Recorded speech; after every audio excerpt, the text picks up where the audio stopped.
My name is Nicole Shadid, and I'm the director of the PALS program. I welcome you to this short video on a history and context of Lawrence, Massachusetts. Lawrence is a city that is near and dear to me, as I was born and raised there, just as my father and my grandparents were before him. In the 1830s and 1840s, parts of Dracut, Methuen, and Andover, Massachusetts were purchased to create the fewer than 7 square miles that make up Lawrence. The city is named for its biggest investor in that development, Abbott Lawrence, and was officially incorporated in 1847. Like Lowell, Massachusetts, it is known as a mill city and was a major producer of textiles. Lawrence was specifically settled along the Merrimack River so that the water could serve as the power source to the mills. It has also long been referred to as the immigrant city, as it drew mill workers from all over the world, at one point having employees from over 50 different nations working within the mills. Today, a majority of its residents are Latinx, with the Dominican Republic and Puerto Rico having the largest representation within the city. You can see that since 1847, the percentage of foreign-born and/or those identifying as people of color has been quite high. Although there have been fluctuations in the city's population, I will draw your attention particularly to the white flight of the 1980s. Lawrence has always been densely populated and home to a diverse group of people. It has also always been a hardworking, spirited, and vibrant community, a defining factor in residents' identities, including my own, and a unifying aspect of our lives and backgrounds.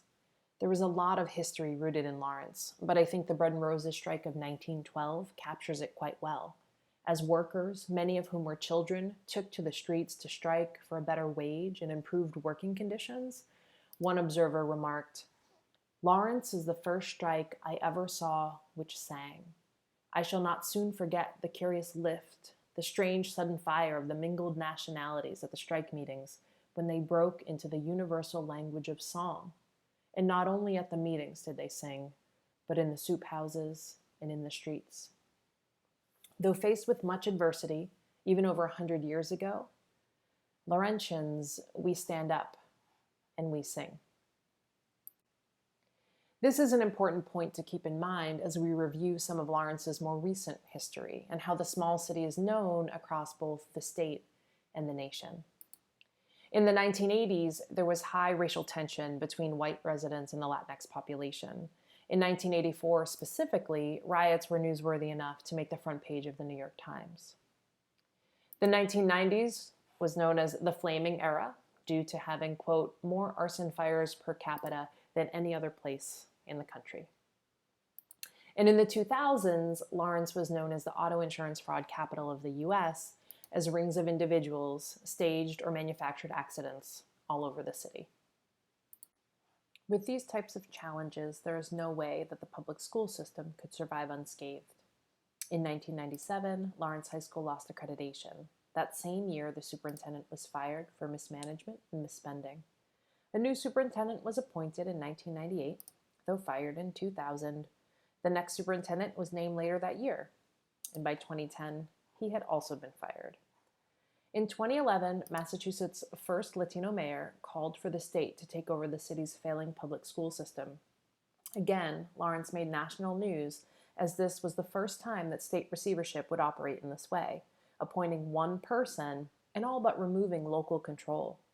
That same year, the previous superintendent was indicted and sentenced to jail time. In 2012, Boston Magazine published an investigative report under the title City of the Damned, calling Lawrence the, quote, most godforsaken place in Massachusetts. As it described the crime, the schools, and the government, it was hard for the city's residents, both young and old, to see this in writing. Later that year, the mayor was asked to resign after officials working for him were indicted. By this point, organized recall attempts over the past few years had already been unsuccessful. Finally, in 2017, it felt like a turning point.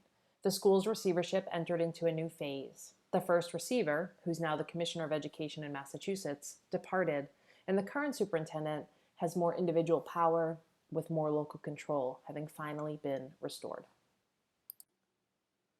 Lawrence and Andover share a border, but they are often considered worlds away. Here are some key pieces of data to illustrate their differences. Population density is one to take note of as we look at the number of residents as well as the size of the city and town. The Latinx and white populations are also dramatically different. Foreign-born residents are about 40% in Lawrence and closer to 17% in Andover, with nearly 80% of residents speaking a language other than English in Lawrence, where that is true for less than 20% of Andover residents. The median income in Lawrence is less than a third of what it is in Andover, with the median home value less than half. A marked difference is in the percentage of residents aged 25 and older who have a 4-year degree.